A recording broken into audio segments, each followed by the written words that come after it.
This week on Tech Trends, we look closely at how STEAM education is preparing young children with essential digital skills. Also on the program is my conversation with Temiloluwa Shobowale, lead consultant at Intelligent Interactive Limited, on the role of technology in the spread of fake news. We give you more details in a moment. Welcome to the program. I'm Olayemi Odunuga.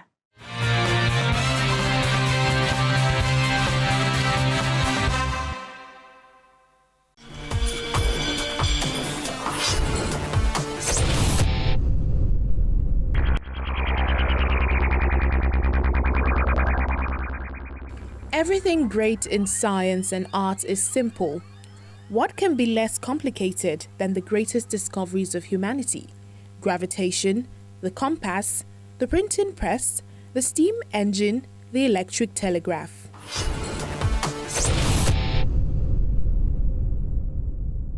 The exclusion of art from the now familiar STEM acronym has been raised by some educators and parents who are of the opinion that using STEAM in learning helps children use both sides of the brain rather than forming a barrier between the two. They believe the inclusion of the A in STEM subject areas is often overlooked, thereby creating an absence of creativity that the art brings to learning. In this next story, we'll show you how young children are exposed to various aspects of STEAM, including robotics, animation, and fun science experiments. Take a look. These children between the ages of 6 to 13 years have all one thing in common, which is their interest in science, technology, engineering, arts, and mathematics, STEAM. And here at the STEAM Fun Fest, they get the opportunity to explore and learn more about robotics, augmented reality, artificial intelligence, and the Internet of Things, among others. Having hands-on experiences like this helps to spark children's love for STEAM education and equips them with the required digital skills.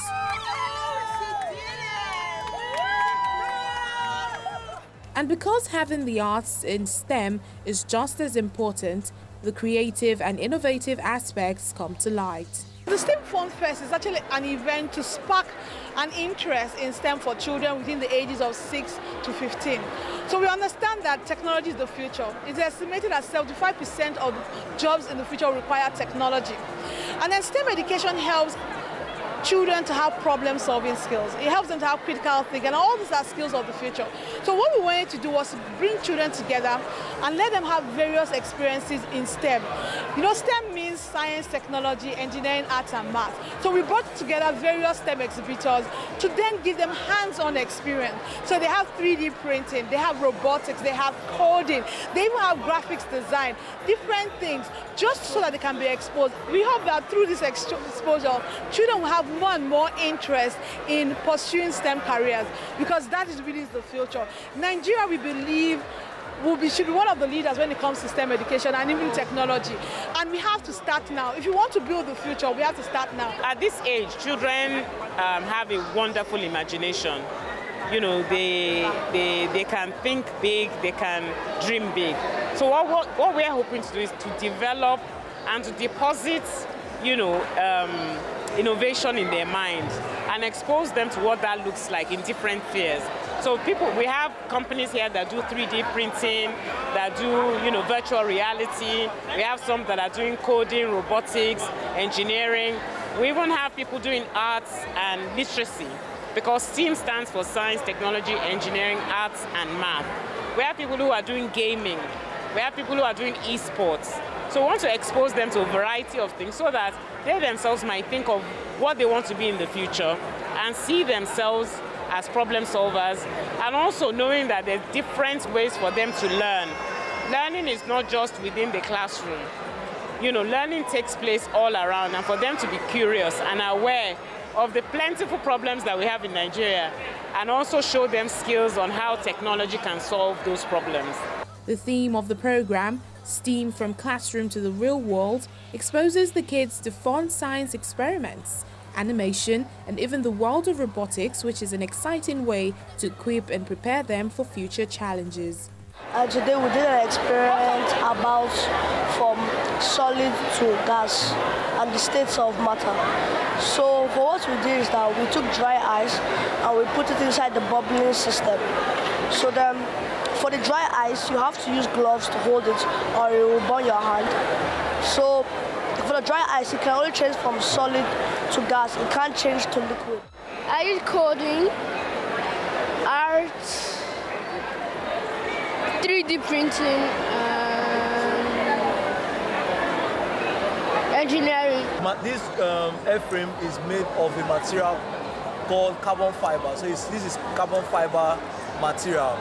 I really love STEM because number one, it teaches you about maybe like things you want to be in future, and I learned a lot of things. Like now for drones, there are types of drones, and like for example, we have hexagon drones, we have quadruple zones, and which means like quadruple zones means there are 4 zones, and while hexagon zones means there are 8 zones. So, and it's also talk about a motherboard, which it looks like a chip, and it's also used in a drone, and that's the brain of a drone, used like when filming or in like any acting or video stuff like that. If I turn this on, you would see that the LED lights will give off some colors, and the reason why we have the LED lights is so that we can identify our drone and we can see which drone is ours. You see? So those are the LED lights.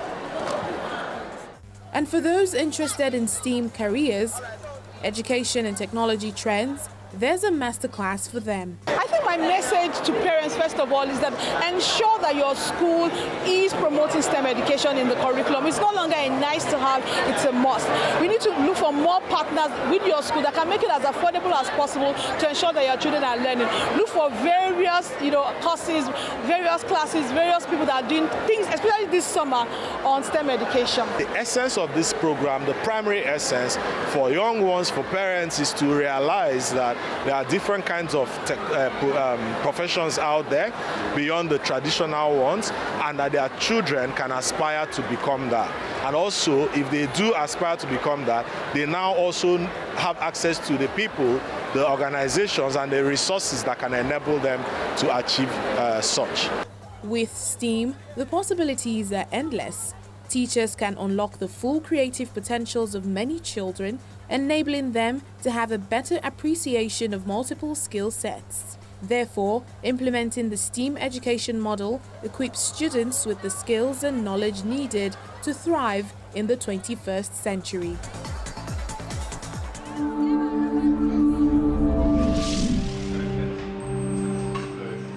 A surgical team led by Dr. Tim Forgan used the Da Vinci G robot to assist in removing a cancerous rectal tumor from a patient at the Tygerberg Public Hospital in Cape Town. The robot, which has 4 arms and is controlled in real time by Forgan via an immersive 3D console, is the most advanced surgical robot currently used in Africa. It is one of only 2 of such robots on the continent, both of them found in South African public hospitals in Cape Town. Fortunately, the Western Cape Department of Health bought 2 Da Vinci robots, which is the Da Vinci XI, which is the most technologically advanced robot, surgical robot that's currently available on the market. And what they're designed for, what they do is they allow you to work very, very finely and with great precision. And they magnify the image that you're seeing a lot more than normal laparoscopic stacks, so we can see much more detail, and then the instruments you can maneuver with a lot more accuracy and do finer work and get a better result, so you can preserve more organs that way. The system is being used mainly for complex type surgeries. The first operation with the new robot occurred at the Tygerberg Hospital in February this year, with dozens more successfully completed since then. The patients have done very, very well. They go home much sooner, so our average length of stay is 3 days. So you have a major procedure, we remove big cancers, and 3 days later you're at home. And the complication rate has definitely come down. And chatting to the patients post-operatively, They have a lot less nerve damage. You can see that their function is way better than what we had originally. And we were doing all these ops with keyhole surgery, so we were already doing them with very small cuts, people going home after 5 days, now 3 days.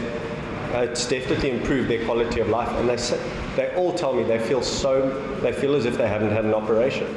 2 years ago, the hospital also introduced a robot on wheels called Kanya during the COVID-19 peak to help patients connect with their relatives via video or a voice call. This innovation like this one is very excellent, and also knowing that we just had a pandemic where family members couldn't get into the hospital. Now with this innovation, bringing your family members closer to you, since they can't be able to physically come into the hospital. That brings in a lot of relief, and also it's good psychologically for a patient as well. So this innovation, it's quite good. Family members dial into Kanya and visit patients remotely. Doctors and nurses use a phone app to steer the robot in and out of hospital wards to make it convenient for patients to easily communicate and request help when they need it from hospital staff.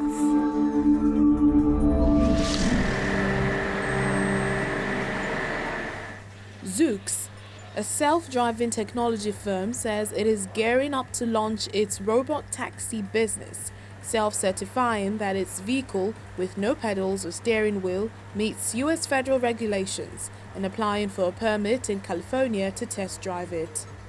Zoox's vehicle, called VH6, has room for 4 passengers, with 2 facing each other. It is produced in Zoox's Cato factory in Fremont, California, a city where Tesla also builds its cars. The firm's co-founder and chief technology officer says the current economic slowdown has not affected the company, and Zoox will increase its employee number to 2,000 this year from 1,400 at the start of the year. Levinson also says for now the company is focused on moving people rather than packages, which is much more lucrative. So right now we're taking one of the very first rides in our ground-up robotaxi. So you'll notice there's no steering wheel, nobody's driving it, it's driving it all by itself. And we're navigating a pretty tight set of turns in this parking lot, and the vehicle is navigating by localizing itself very precisely and controlling itself within about centimeter accuracy. So you see that we're able to make tighter turns than a regular car makes, able to do them more precisely than even a skilled human driver. Generally, self-driving tech companies with vehicles without a steering wheel or pedals have applied to the U.S. National Highway Traffic Safety Administration for an exemption. Levinson says Zoox chooses instead to self-certify according to federal motor vehicle safety standards, acknowledging this was a higher bar that makes Zoox liable for the safety of the vehicle. We built this ground-up architecture from the very beginning to comply with the FMVSS, and the self-certification is an attestation. We've actually done all the work to show that we've done that, including all the documentation, all the testing that goes along with that. The cost of operating these vehicles per ride is actually lower. So there's some parts of the technology that are already in cars today on the road. The real transformation is when we go full autonomous, full self-driving, where there's no longer a driver, it's all about the riders. Okay, so that's coming probably long-term, 20 to 30 years, but it means you're going to start seeing that probably within the next 2 to 3 years, and then 20 to 30 when it's on like every corner. The NHTSA exemption usually limits the number of vehicles that can be manufactured as well as the period of production. Cruise applied this year for an exemption. A source close to the company said Cruise viewed that method as more responsible and gives regulators a clearer view into the technology.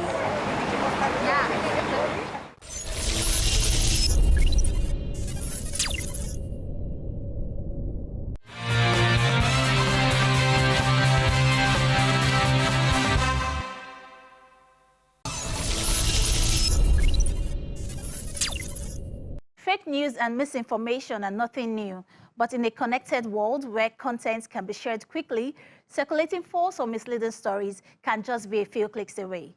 While global online platforms and new technologies might aid the spread of fake news, they can also be used to combat this menace.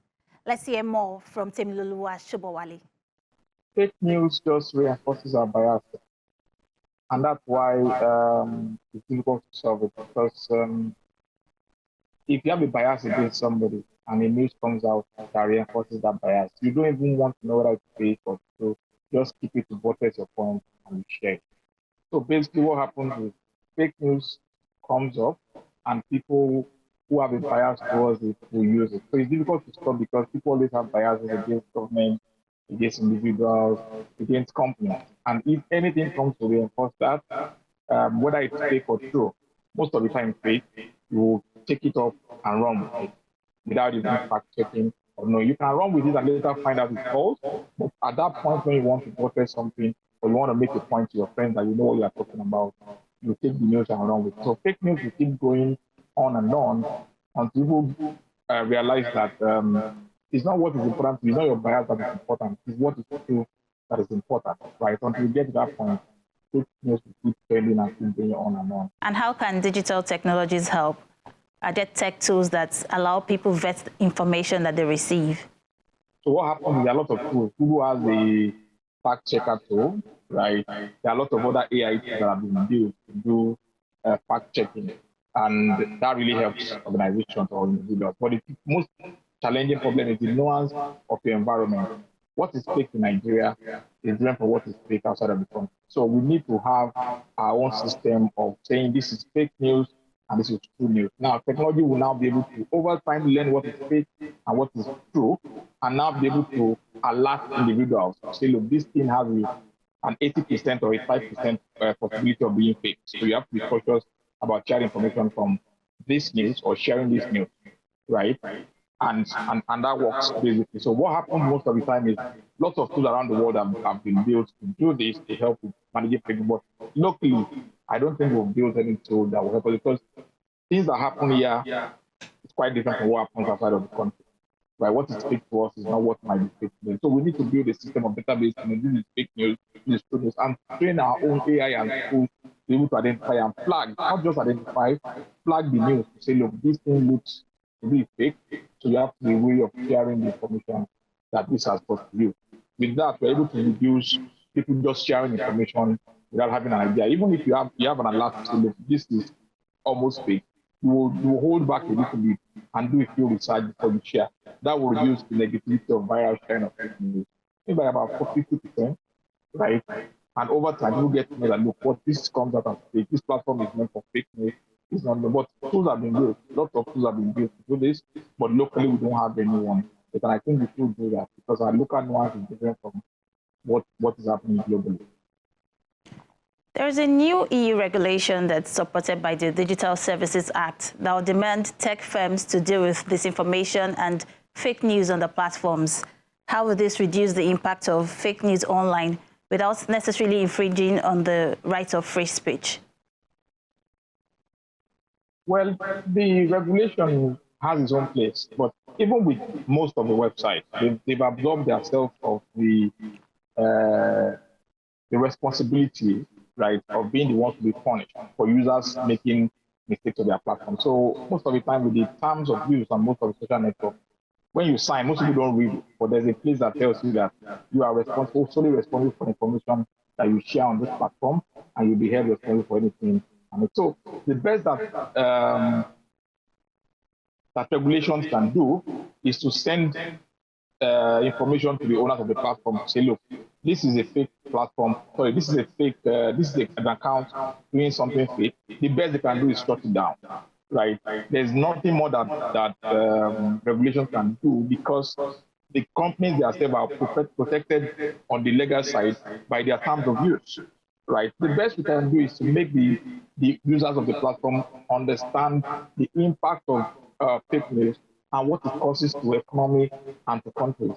And when people understand the impact, they will rather not share than share. So they know, because they know the impact, they will not share. But I think with the regulatory part, they've tried a lot of time to regulate these things, but it's getting bigger and bigger, right? Regulation is good, but the platform owners have also protected themselves in that regard, right? So what we need to do is to make sure that the people that share this news are also somehow have repercussions, maybe punishment or something, right? So they know that, look, you don't just share, because you can share inflammatory information that can cause lots of things, right? Regulation is one side, but the platform owners also have to do a few things on the side to help the government, right?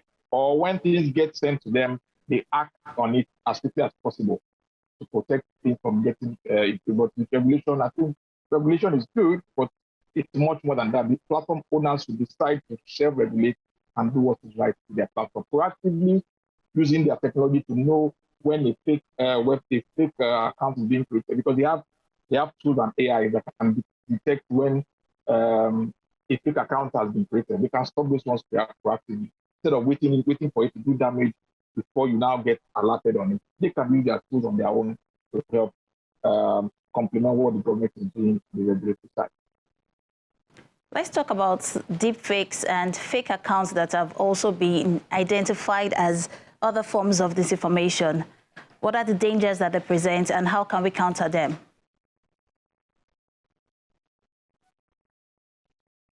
Deepfake is a major problem. It's a major issue that that AI, the advantage of AI and the advantage of AI, that's what deepfake has done. Deepfake is just, for example, the way you are speaking with me, with deepfake, I'm able to get your voice, I'm able to get your tone, I'm able to get your emotions into an audio, and I'm able to now remove the original version and insert what I want to insert into the conversation, and it sounds exactly like you. So most of the time, it is even harder to even know when something is deepfake or not, right? So it's a major problem because people can now manipulate audio, video, right, and then use it to cause harm, right? Also, the other side is this: the people that say negative, for example, if you say something and people tell you said that, you can easily say, oh no, I didn't say it. Somebody used deepfake AI to do it. So what I think needs to happen, people need to be aware of this. For you to be able to prevent yourself from deepfake things, you need to reduce your exposure online as much as possible. What you say, where you say, right, as much as possible, limit them, because deepfake is based on AI and algorithm. The more information I have about you, the more I'm able to build algorithms that replicate you. The more I'm able to train systems that can speak like you, wink like you, and do things like you. So as much as possible, we should try to limit our exposures, right? And try as much as possible to take control of our privacy ourselves online. That is the only way that you can fight against deepfake. Deepfake is there today because it's AI.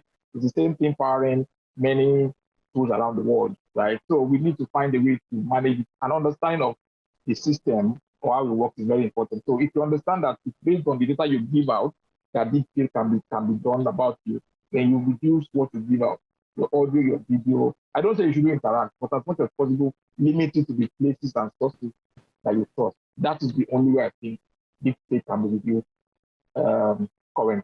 Well, Temi, it was such a pleasure having you on the program. Thank you very much.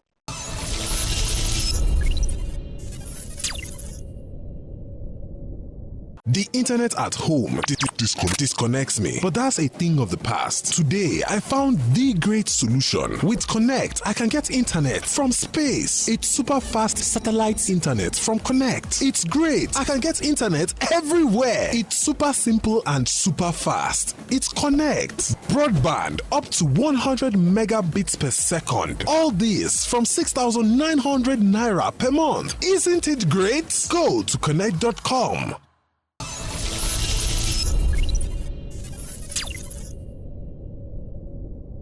Well, that's where we draw the curtain on the show this week. Thank you for staying with us. If you missed any part of it, you can always catch up on social media at Tech Trends TV or on the Channels TV YouTube account. Also remember, if you're interested in keeping track of how tech-savvy innovators are crafting homegrown solutions using technology in the country, keep watching the program because we will continue to showcase them for you. For Tech Trends, I'm Olayemi Odunuga. See you next time.